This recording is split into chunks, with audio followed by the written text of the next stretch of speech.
Hi guys, welcome back. I'd like to welcome you to my gas blowback rifle basics and basic care.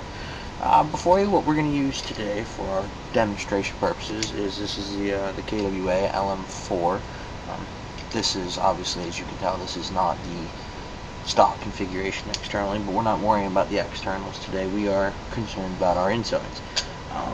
The beautiful thing about your gas blowback rifle, obviously, is your realism. I mean, there's nothing more satisfying than hearing that when you're firing this. Little background information on the KWA itself. It is loosely based off the KSC M4. I say loosely because there are a lot of internal differences and there are some internal similarities. But like I said, we will get into that a bit more into the future.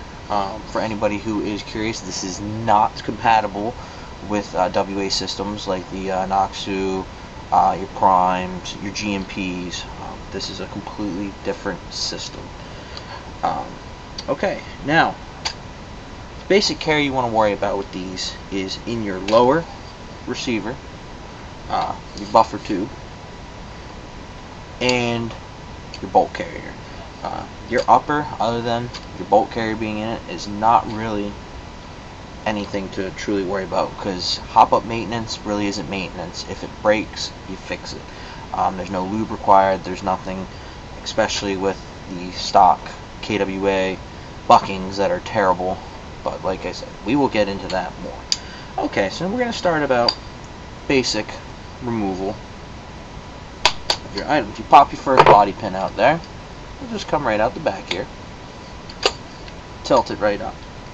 Okay, now, I'm going to warn you right now, if you got the gun new, it's not going to probably be this messy, but this is, you get a little dirty with your gas blowback rifles because you have to touch more of your actual internals. Okay, so now we will grab the charging handle, bring everything out all at once, bolt carrier and everything, sit that right down, get a little closer look at that.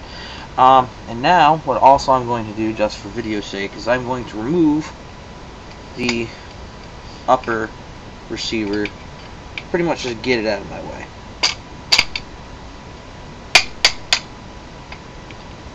It's a little easier said than done.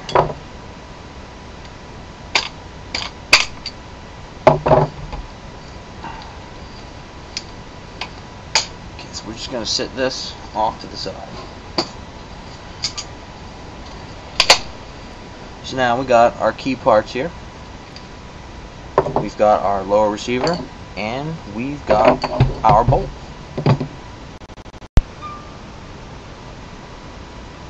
Okay, now as you can see, I got some gloves on here because I really don't feel like getting all greased up and covered in yuck.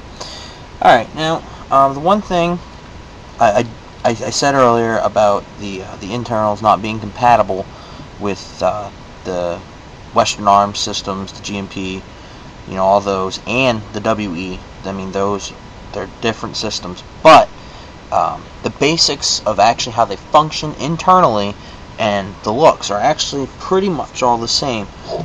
They will all have a bolt carrier, like so, and they will all have a nozzle that operates the same way. When I say they're different, I just simply mean that you can't use a GMP nozzle and a KWA, and you can't use a KWA nozzle and a WE, but they will all look pretty much the same. Same thing, you'll notice right here in the trigger mech. If you've seen any of the other systems, it's just like, it's very similar to WE. It's very similar to your Western Arms systems. Just it's a fitment issue. I mean, you can't use a WE series in a KWA. I mean, it just does not work. Same thing with your bolt catch. The one thing people don't really like about the KWA is when the bolt's back, if you pull back the charging handle, it won't unlock, it won't release the bolt like the WA systems do. I can't remember if the WE systems do or not. I haven't had one in a little bit. But alright, well, we're going to start here with the lower, I think.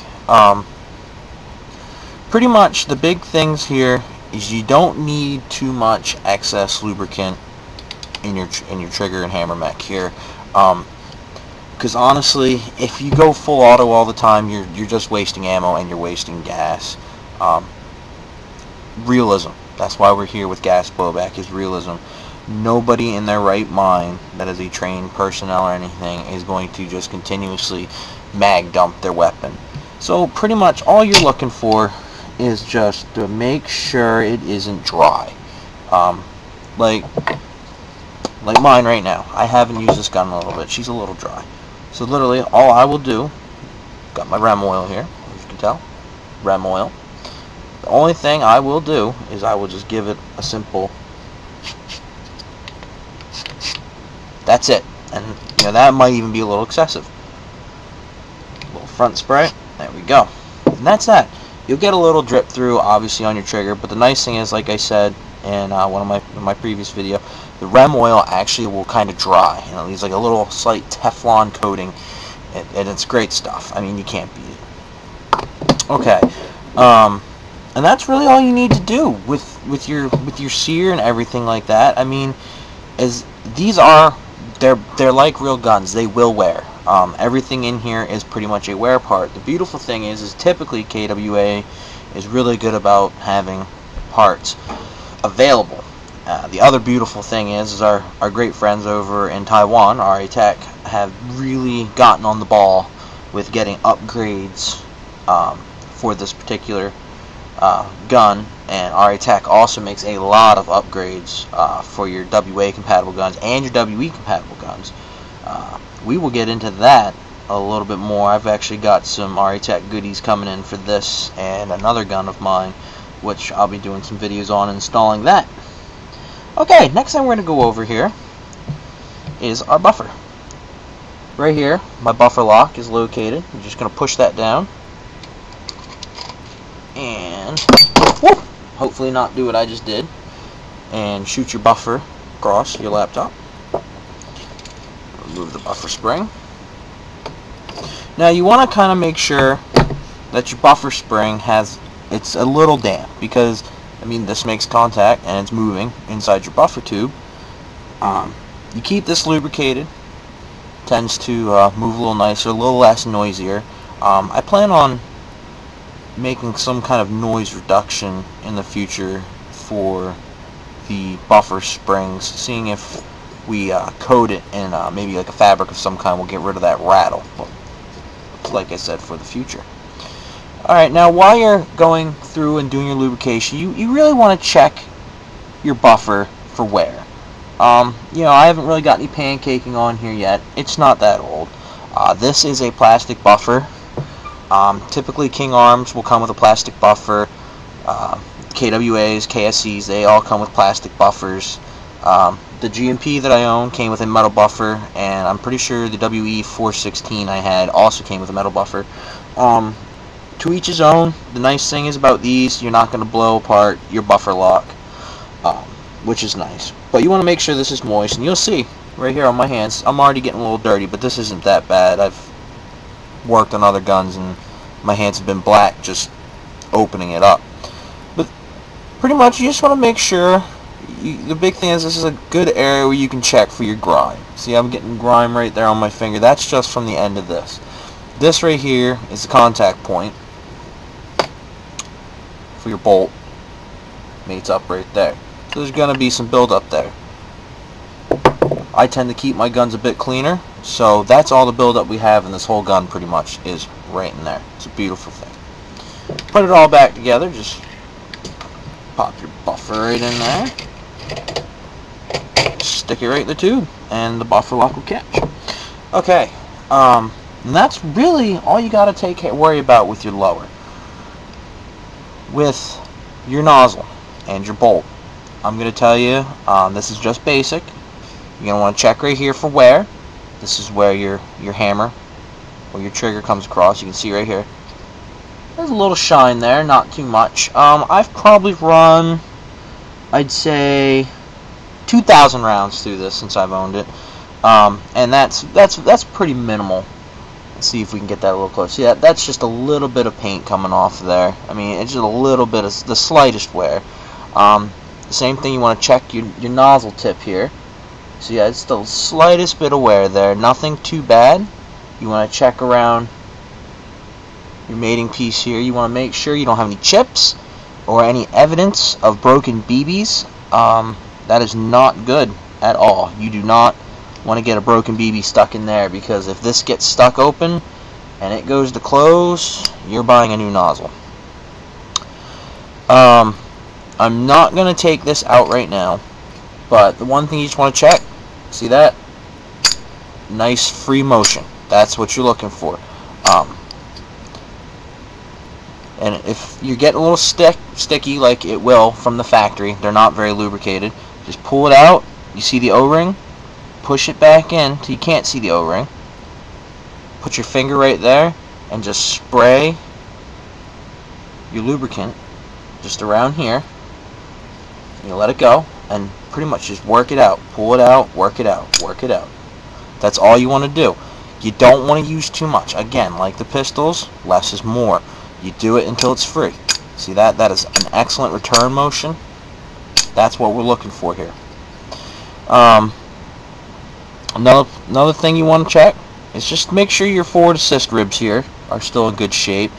Some people, they don't realize this, but these can break. And if they break, they can cause havoc in your lower receiver. So you just want to make sure that they're all intact. And if they're not, you know, maybe you should take your gun to a professional, or maybe refer to one of my videos in the future about taking your lower assembly apart to make sure that it's properly clean and there are no bits in there. Okay, see now, that's not too bad, is it, people? A lot of people I hear don't want to get into gas blowbacks because they're difficult. They're not.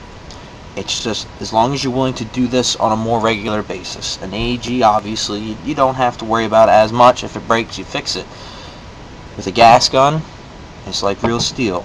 It requires maintenance. If you take care of it, it will take care of you. And that's the big thing. Yes, they're a bit more expensive. Mags are extremely expensive, but they're worth it. I mean, we're here for the realism. If we didn't want realism, we'd be slinging paint at each other like a bunch of morons.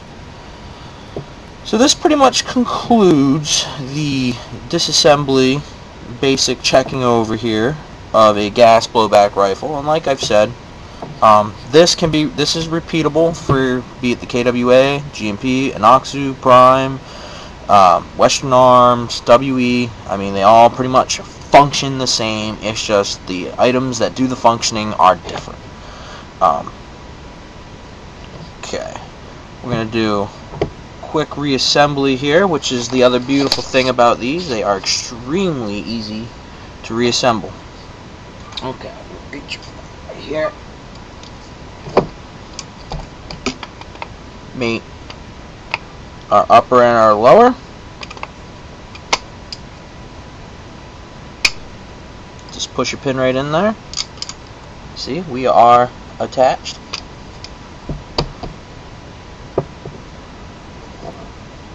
Just sit your charging handle right on top of your bolt.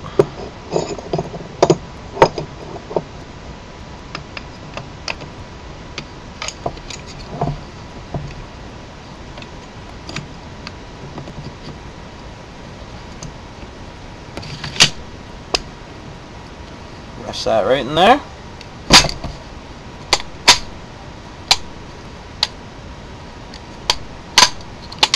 Helps if you got your pin pulled out all the way. Mate them up, push your pin through, and ladies and gentlemen, you're ready to rock and roll. So that concludes our video on your basic gas blowback rifle internals. I'm going to be doing a nice video on this gun, probably be my next or my second to next video. My next video also might be SMG care. I'm going to maybe do my MP9 because they're, you know, a little different. They're like an in-between of the rifle and the pistol. They got some similarities from both. So I think we'll probably do that one next, and then we'll move on to start looking closer at the more particular guns like the KWA, the GMP Walk, and then we'll start diving into the pistols a little bit more. And like I said, I got some upgrades coming for my KWA guns. I got a G18 on the way, which we'll do a nice, we'll take a nice look at. So I'm really hoping you're enjoying these videos, and they're really helping you. I've noticed before I got into the gas guns, it was hard to find good information, and I'm hoping I'm pushing along good information for you. So I'm glad you watched, and check back again for more videos.